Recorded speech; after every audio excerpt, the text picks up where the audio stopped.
আজকের আলোচ্য বিষয় হলো ডোভার বিচ। ডোভার বিচ ব্যাপারটা কি সেটাকে একটু ভালো করে বোঝা যায়। দেখো, যদি আমি বললাম দীঘার বিচ বা বললাম পুরীর বিচ বা গোয়ার বিচ, তখন তো বোঝা গেলে, ঠিক আছে, যে পুরীর সমুদ্র সৈকত, দীঘার সমুদ্র সৈকত, ঠিক আছে, গোয়ার সমুদ্র সৈকত, সেই জন্য বলা হচ্ছে গোয়াজ বিচ। ঠিক সেরকম হচ্ছে ডোভার বিচ। ডোভার বিচ হলো একটা জায়গার নাম, ডোভার বিচ হলো জায়গার নাম, ব্যাস এইটুকু। তাহলে কবিতার নাম হলো ডোভার বিচ, যেটা একটা সুন্দর সামুদ্রিক তট, বুঝতে পারলে কিনা, সমুদ্র সৈকত, সেই জন্য বলা হচ্ছে ডোভার বিচ। তাহলে ডোভার বিচ হলো সমুদ্র তট বা সমুদ্র সৈকত। আন্ডারস্ট্যান্ডেবল? এটুকু বোঝা গেছে। এবার 2 নাম্বার, কে লিখছেন? কে লিখছেন? Matthew Arnold. কে লিখছেন? ম্যাথিউ আর্নল্ড একজন অসাধারণ কবি ছিলেন। ওনার লেখাগুলো খুব বেশি বিখ্যাত, বিশেষ করে তিনি দার্শনিক প্রকৃতির লেখা বেশি লিখতেন। দার্শনিক মানে যেটার মধ্যে ফিলোসফিক্যাল থিঙ্কিং প্রমোটেড হয়। তো এখানেও তিনি ফিলোসফিক্যাল থিঙ্কিংটাকে প্রমোট করে। দেখো, যে লেখকেই হয়ে যাক না কেন, যে রাইটারই হয়ে যাক না কেন, যে টিচারই হয়ে যাক না কেন, আসলে ঘুরে ফিরে প্রত্যেকটা মানুষের নিজস্ব বিচার শক্তি থাকে, বুঝতে পারলে কিনা? It's a fact. You may take a thing in different way, the same thing may be taken by someone in different way, বুঝতে পারলে কিনা? সেই সময়টা ছিল ভিক্টোরিয়ান যুগ, সেই সময়টা ছিল ভিক্টোরিয়ান যুগ। তাহলে আমি বললাম আগে যুগ, যে নামটা বললাম ডোভার বিচ, মানে এটা একটা সমুদ্র সৈকতের নাম। 2 নাম্বার, কে লিখছেন? ম্যাথিউ আর্নল্ড লিখছেন, বুঝতে পারলে কিনা, যিনি একজন দার্শনিক কবি ছিলেন এবং তিনি বিভিন্ন দর্শন তত্ত্বকে বা দার্শনিক চিন্তা ভাবনাকে তার কবিতার মধ্যে সামনে রাখেন, বুঝতে পারলে কিনা। যে স্কলার জিপসিও পড়ি, সেটাও একটা অসাধারণ কবিতা, ঠিক আছে, দ্য স্কলার জিপসি, সেটাও একটা অসাধারণ কবিতা। কিন্তু আজকে আমরা ডোভার বিচ পড়বো, সেখানে কি রয়েছে না রয়েছে সবই জানবো। তাহলে কবির নাম জানলাম, কবিতার নাম জানলাম, কি ধরনের কবিতা, এটা একটা ফিলোসফিক্যাল পোয়েম, এটা একটা ফিলোসফিক্যাল পোয়েম। ফিলোসফিক্যাল পোয়েম মানে দার্শনিক কবিতা। দার্শনিক কবিতা কাকে বলে? যে কবিতার মধ্যে কিছু না কিছু দার্শনিক চিন্তা ভাবনা পাই বা দার্শনিক তত্ত্ব পাই বা এমন কিছু থিঙ্কিং পাই যেটা আমাদের ভাবাবে এবং ফিলোসফিক্যালি এনরিচ যদি হয় কবিতাটা, তবে সেটাকে একটা দার্শনিক কবিতা বলা হয়, বুঝতে পারলে কিনা। তাহলে এইটি একটি দার্শনিক কবিতা, বুঝতে পারলে কিনা, ডোভার বিচ। তাহলে 3টে জিনিস বললাম, কবিতার নাম বললাম, কবির নাম বললাম, কি ধরনের কবিতা বললাম, কোন যুগে লেখা হয়েছে। এই কবিতাটি ভিক্টোরিয়ান যুগে লেখা হয়েছে। এবার ভিক্টোরিয়ান যুগে কিছু ঘটছিল, সেইটা আমাদের জানা দরকার। কি ঘটেছিল ভিক্টোরিয়ান যুগে? রানী ভিক্টোরিয়া তখন সিংহাসনে বসে আছেন। সিংহাসনে কে বসে আছেন? মহারানী ভিক্টোরিয়া। সে মহারানী ভিক্টোরিয়া যুগে মানুষ অনেক বেশি নৈতিক ছিল। কি ছিল? নীতি মেনে চলতো, নৈতিকতার মানদণ্ডগুলো মানতো। এবং মেয়েরা পুরো পুরো হাত ভর্তি ড্রেস পরতো, গলা ভর্তি ড্রেস পরতো, এবং তাদের মধ্যে সেন্স অফ অনারটা খুব হাই ছিল। তাদের ড্রেসগুলো একটার পর আরেকটা, আরেকটার পর আরেকটা পরতো, দেখতে খুব সুন্দর লাগতো জিনিসগুলো। ইভেন তারা, এমনকি তুই যদি ভিক্টোরিয়ান যুগে কোনো মানুষের বাড়ি যাস, ঠিক আছে রিয়া, ধরো তুমি ভিক্টোরিয়ান যুগে কোনো মানুষের বাড়ি গেলে, এই যে চেয়ার আছে, ধরো চেয়ারটা আছে, চেয়ারটার হাতলে তো কিছু পরাইনি আমি, চেয়ারটা যেরকম হাতল আছে ওই রকমই আছে। কিন্তু ভিক্টোরিয়ান যুগের প্রত্যেকটা বাড়িতে ওই চেয়ারের হাতলগুলো পর্যন্ত কাপড় দিয়ে কিছু না কিছু পরিয়ে রাখা হতো সুন্দরভাবে। কেন? কেন? তার কারণ তারা মনে করতো এটা অনেক বেশি ন্যাকেড, ঠিক আছে, it is too much bare, এইটা মনে করতো।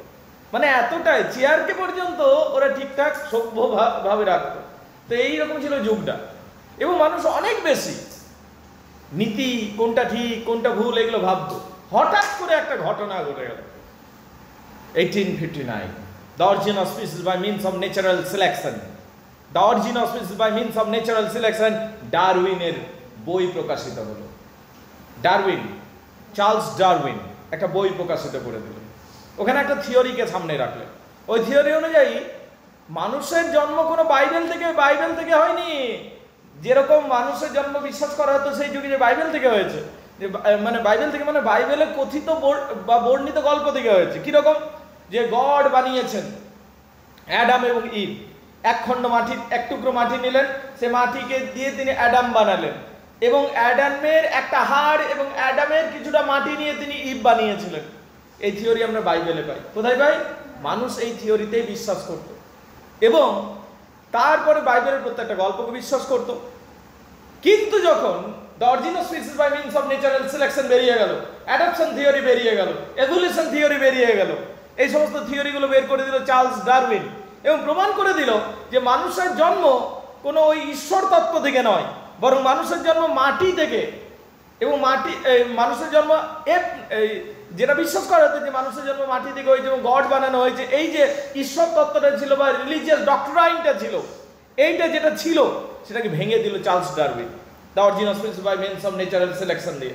বইটার নাম ছিল the origin of species by means of natural selection 1859। বুঝতে পারলে কিনা? দ্য অরিজিন অফ ম্যান, এগুলো ছিল বইগুলো। তখন কি হলো, এখানে তিনি প্রমাণ করে দিলেন, তত্ত্ব দিয়ে থিওরিটাকে প্রমাণ করে দিলেন যে মানুষের জন্ম মাটি থেকে হয়নি, বরং মানুষের জন্ম এপ বা শিম্পাঞ্জি নামক এক প্রাণী থেকে হয়েছে এবং সেটা পরিবর্তিত হয়ে পরিবেশের সাথে পরিবর্তিত হয়ে হয়ে আমরা আলটিমেটলি মানুষের মতো রূপে এসেছি। এইটা যখন প্রমাণ করে দিল তখন তো বাইবেলের তত্ত্ব ভেঙে গেল, বাইবেলে যেটা বলেছিল। এবার যখন বাইবেলের ফান্ডামেন্টালটাই নড়ে গেল, তখন মানুষের মধ্যে কি হলো বলতো, রং ডুইং এর সেন্সটাই আর রইল না। যে আগে মানুষ ভুল করতো না কেন, অপরাধ করতো না কেন? তার কারণ ওর মনে গেঁথেছিল যে আমি যদি আজকে অপরাধ করিও, আইন যদি আমাকে শাস্তি নাও দেয়, আমাকে মৃত্যুর পর আমাকে শাস্তি ভুগতে হবে। তো কি সমাজ অনেকটা সঙ্গবদ্ধ ছিল, বোঝার চেষ্টা করো। মানুষের মধ্যে যখন ধর্মের সেন্স থাকে, ও পাপ করে না, কিন্তু ধর্মটা তোমাকে ঠিকঠাক বুঝাবে। যে ধর্মটা বলে যে জাতি ধর্ম নির্বিশেষে তুমি কার উপর অত্যাচার করলে সেটা ভুল জিনিস, স্বর্গে নরকে গিয়ে মৃত্যুর পরে তোমার বিচার হবে, স্বর্গে নরকে যাবে।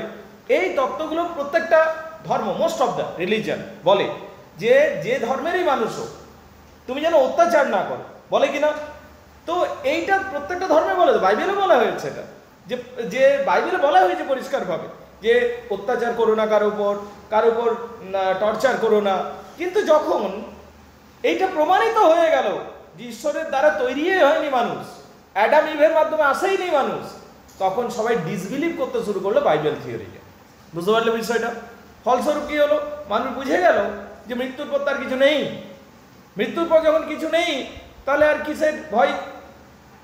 হঠাৎ করে স্পাইক হয়েছিল ক্রাইম রেটে, হঠাৎ করে চারিদিকে অনৈতিকতা বেড়ে গেল, হঠাৎ করে অপরাধ বেড়ে গেল, হঠাৎ করে সমাজটা যেটা সুন্দর ছিল এতদিন পর্যন্ত, ধর্ম ধারণ করে রেখেছিল, সেই সমাজটা নরক সম হয়ে গেল।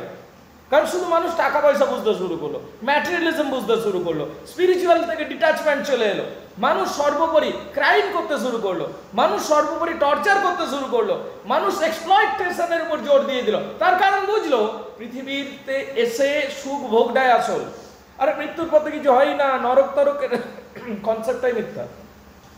যখন এইটা বুঝে গেল, তখন হঠাৎ করে কি হলো, সারা পৃথিবীতে নোংরা আবর্জনার স্তূপ পড়ে গেল। এইটা হয়েছিল সেই যুগটা। বলো বুঝতে পারলে কিনা? Everybody gets it clear? তাহলে ব্যাকগ্রাউন্ডটা বললাম কবিতা। এইবারে কবি সেদিন তার স্ত্রীর সাথে ঘুরতে এসেছিলেন। ম্যাথিউ আর্নল্ড তার স্ত্রীর সাথে কোথায় এসেছিলেন? ঘুরতে এসেছিলেন। কোথায় ঘুরতে এসেছিলেন? ডোভার বিচে। এবার সুন্দর পূর্ণিমার রাত্রি ছিল, জ্যোৎস্না রাত্রি ছিল, চাঁদের আলোয় পুরো জায়গাটা সিলভার মনে হচ্ছে, কানায় কানায় পূর্ণ সমুদ্র, দেখতে অতীব সুন্দর, মায়াবী, একদম পৃথিবী মনে হচ্ছে, যেন রূপকথার পৃথিবী মনে হচ্ছে, এত সুন্দর। এবং তখন তার খুব ভালো লাগছে ওই জায়গাটাকে। উনি আর ওনার স্ত্রী রয়েছেন ওই নির্জন দ্বীপটাতে, এবং সামনে ওখানে ওনাদের কটেজটাও রয়েছে, যে কটেজটা ওনাদের ছিলেন কিছুদিনের জন্য। আর সামনে সেই সুন্দর দৃশ্য, সেটা দেখে তিনি মন্ত্রমুগ্ধ হয়ে যাচ্ছেন, যেন মনে অতীব সুন্দর বলে মনে হচ্ছে। কার মনে হচ্ছে? কবি। তখন কি হচ্ছে, তিনি যখন তার স্ত্রীকে ডাকছেন, এসো এসো দেখো, জানলার পাশে এসো দেখো কি সুন্দর সামনে সমুদ্রটা, এইভাবে ডাকছে, যেন মনে হচ্ছে এটা সেই পৃথিবীটা যখন পৃথিবীতে বিশ্বাস ছিল, তখন সবকিছু সুশৃঙ্খল ছিল, সঙ্গবদ্ধ ছিল, কত সুন্দর সাজানো গোছানো ছিল, বিশ্বাসে ভরা পৃথিবী। কিন্তু একটু পরে ভাটা শুরু হয়ে গেল, জোয়ার ভাটা হয়, ভাটা যখন শুরু হয়ে গেল, সমুদ্র পিছন দিকে চলে গেল। পিছন দিকে যখন চলে গেল, তখন নুড়ি পাথরগুলো পড়ে রইল, আবর্জনাগুলো তটটাতে পড়ে রইল, নোংরাগুলো পড়ে রইল। তখন সে বলল যে পৃথিবী বিশ্বাস ছাড়া বিশ্বাস ছাড়া ঠিক এই রকম হয়ে গেছে আজ। বিশ্বাস যখন ছিল, তখন ধর্মবিশ্বাস ছিল, তখন সব কানায় কানায় পূর্ণ ছিল, সব কিছু একটা সুশৃঙ্খল পদ্ধতিতে চলছিল সব কিছু। কিন্তু যখন বিশ্বাসটাই সরে গেল, তখন কি হলো? যখন বিশ্বাসটাই সরে গেল ওই সায়েন্টিফিক রেভুলেশনের ফলে, তখন পৃথিবী অনেক কুলসিত হয়ে গেছিল, নোংরা হয়ে গেছিল, আবর্জনাময় হয়ে গেছিল, ভয়ঙ্কর হয়ে গেছিল। তো এই দৃশ্য থেকে সেইটাকে তিনি কম্পেয়ার করছেন। বলো বুঝতে পারলে কিনা? So this is the poem exactly. বুঝতে পারলে? চলো এবার কবিতাটা লাইন বাই লাইন পড়বো। I hope that you have got it clear. শুরু হয়ে গেল। The sea is calm tonight, সমুদ্র হয় শান্ত আজকে, আজ রাত্রিতে। দ্য সি মানে সমুদ্র, ইজ মানে হয়, কাম মানে শান্ত, টু নাইট মানে রাত্রিতে। তাহলে সমুদ্র আজ রাত্রিতে হয় শান্ত। বলো বোঝা গেছে কিনা? এইটুকু পরিষ্কার সবার কাছে? তার টাইড ইজ ফুল, সমুদ্র যেন জোয়ারে পরিপূর্ণ। টাইড মানে জোয়ার, টাইড এনে বলি না, জোয়ার ভাটা। তাহলে টাইড মানে জোয়ার, সমুদ্র জোয়ারে পরিপূর্ণ। তাহলে সমুদ্র কানাই কানাই পরিপূর্ণ। দ্য মুন লাইজ ফেয়ার, চাঁদটাকে অতীব সুন্দর বলে মনে হচ্ছে। দ্য মুন, চাঁদটাকে, লাইজ ফেয়ার, লাইজ মানে পড়ে রয়েছে, ফেয়ার মানে সুন্দরভাবে, মানে চাঁদ উঠেছে সুন্দরভাবে, বা চাঁদের আলো পড়েছে। লাইজ মানে পড়ে থাকে, চাঁদ মানে সান, এখানে মুন লাইটের কথা বলছে, যে চাঁদের আলো পড়েছে খুব সুন্দরভাবে চারিদিকে। তাহলে দেখো এই দুটো লাইনের মধ্যে কোথাও যদি কারো অসুবিধা আছে আমাকে বলতে পারো। এই দুটো বাক্যের মধ্যে কার কি অসুবিধা আছে আমাকে বলো। আপন দ্য স্ট্রেট, কিসের উপর পড়েছে? ফেয়ারে থামবো না, আপন দ্য স্ট্রেটে থামবো। আপন মানে উপর, আপন একটা তো প্রিপোজিশন, আপন মানে উপর। দ্য স্ট্রেট, স্ট্রেট মানে কি? এই থট। স্ট্রেট মানে হচ্ছে এই কোস্টাল এরিয়াটাকে বলছে, এই কোস্টাল এরিয়াটাকে স্ট্রেট বলা হচ্ছে। তাহলে চাঁদের আলো পড়েছে, এই যে বলছে the moon lies fair upon the straight, তার মানে কি চাঁদের আলো পড়েছে সুন্দরভাবে আপন দ্য স্ট্রেট, সমুদ্রের তটের উপর। আপন মানে উপর, আর স্ট্রেট মানে তটটার। বুঝতে পারলে? সমুদ্র সৈকতটির উপর সুন্দরভাবে পড়েছে। বলো বুঝতে পারলে কিনা? এটুকু দেখে নাও কার কি অসুবিধা আছে বলো।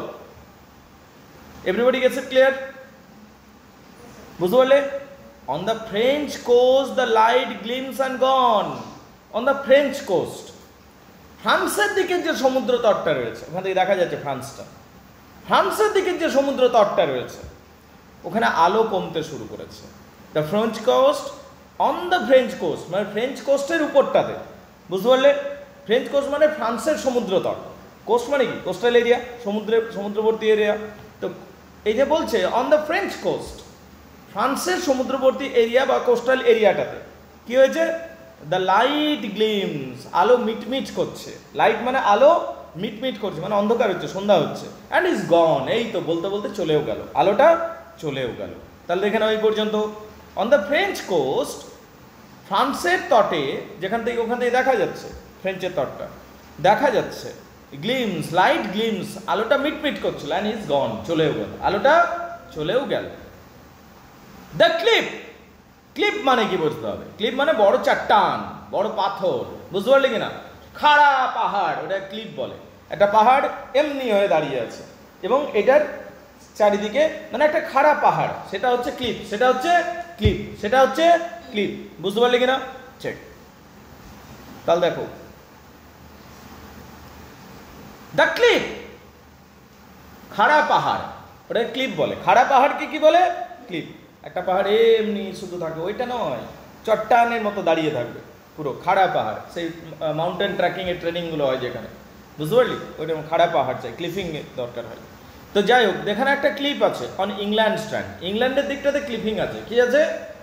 ইংল্যান্ডের তটটাতে একটা চাট্টান দাঁড়িয়ে আছে। ইংল্যান্ডের তটটাতে একটা খাড়া পাহাড় দাঁড়িয়ে আছে। বুঝতে পারলে? স্ট্যান্ড মানে দাঁড়িয়ে থাকা, ক্লিপ মানে খাড়া পাহাড়, অন ইংল্যান্ড মানে ইংল্যান্ডের দিকটাতে বা ইংল্যান্ডের উপর। তাহলে ইংল্যান্ডের সমুদ্র তটের উপর একটা বড় পাহাড় বা খাড়া পাহাড় দাঁড়িয়ে আছে। বলো বুঝতে পারলে কিনা? গ্লিমারিং, মিটমিট করছে, অ্যান্ড ভাস্ট, গ্লিমারিং মিটমিট করছে, চকচক করছে। ঠিক আছে? গ্লিমারিং মানে চকচক করে, চকচক করছে। অ্যান্ড ভাস্ট, বিশাল, out in the tranquil bay. Tranquil বে মানে শান্ত সমুদ্র। বিশাল শান্ত সমুদ্রে, এই বিশাল শান্ত সমুদ্রটা, ভাস্ট মানে বিশাল, ট্র্যাঙ্কুয়েল মানে শান্ত, বে মানে সমুদ্র, এখানে বে যেটা রয়েছে BAY, এই যে ট্র্যাঙ্কুয়েল বে, এটা মানে শান্ত সমুদ্র। বে মানে সমুদ্র, বে মানে সমুদ্র, বুঝতে পারলে কিনা? তাহলে ট্র্যাঙ্কুয়েল মানে কি? ট্র্যাঙ্কুয়েল মানে শান্ত, ট্র্যাঙ্কুয়েল মানে শান্ত। তাহলে বিশাল শান্ত সমুদ্রটা শান্ত রয়েছে এবং চকচক করছে। এবার চাঁদ উঠেছে, চাঁদের আলোয় তো সমুদ্র চকচক করবে, তো সমুদ্র চকচক করছে। বেশ, এইটুকু দেখে নাও, কার কি অসুবিধা আছে বলো। আরেকবার বলি, গ্লিমারিং দ্য ভাস্ট, চকচক করছে বিশাল বড়, ভাস মানে বিশাল বড়, ভাস মানে বিশাল বড়, আউট ইন দ্য ট্র্যাঙ্কুয়েল বে, শান্ত সমুদ্রটি যেটা বিশাল বড় চকচক করছে, মানে অতীব সুন্দর দৃশ্য, বুঝতে পারলি কিনা? তাহলে ফার্স্ট প্যারা কমপ্লিটেড, কার কি অসুবিধা আছে আমাকে বলো। ট্র্যাঙ্কুয়েল মানে শান্ত, গ্লিমারিং মানে চকচক করা, ভাস্ট মানে বিশাল, আউট ইন এটা একটা প্রিপোজিশন, এটা একটা প্রিপোজিশন। তাহলে দেখে নাও। The sea is calm tonight, সমুদ্র হয় আজ রাত্রিতে শান্ত। দ্য টাইড ইজ ফুল, সমুদ্র কানায় কানায় পূর্ণ, যেন জোয়ার হয়েছে। The moon lies fair upon the স্টেট, চাঁদের আলো পড়েছে এই সমুদ্র তটের উপরে। The French coast on the light, এবং অন্যদিকে ফ্রেঞ্চ কোস্ট দেখা যাচ্ছে, যেখানে আলোটা গ্লিমস অ্যান্ড ইজ গন, মিটমিট করছিল এবং চলেও গেল ফ্রেঞ্চ কোস্টের দিকে আলোটা। দ্য ক্লিফ অন ইংল্যান্ড, ইংল্যান্ডের দিকে একটা খাড়া চট্টান রয়েছে বা খাড়া পাহাড় রয়েছে যেটা দাঁড়িয়ে আছে। Glimmering and vast out of the tranquil bay, এবং চকচক করছে বিশাল সমুদ্রের মধ্যে, বিশাল সমুদ্রটা চকচক করছে, বিশাল সমুদ্রটা চকচক করছে। ওই যে চট্টানের কথাটা বললো, সমুদ্রের মাঝে পাহাড়টা আছে, বুঝতে পারলি কিনা? মানে পাহাড়টা যে আছে কিছুটা সমুদ্রের জলে ঢুকে আছে, বুঝতে পারলি কিনা? পাহাড়টা যেটা ইংল্যান্ডের দিকে যে খাড়া চট্টানটা আছে তার কিছুটা অংশ সমুদ্রের জলে ঢুকে আছে, বুঝতে পারলি কিনা? তো যাই হোক, সমুদ্রটা কেমন চকচক করছে, বিশাল বড় এবং ট্র্যাঙ্কুয়েল বে, শান্ত প্রকৃতির সমুদ্র। এই পর্যন্ত দেখে নাও। ফার্স্ট প্যারা কমপ্লিটেড, কার কি অসুবিধা আছে অবশ্যই বলো।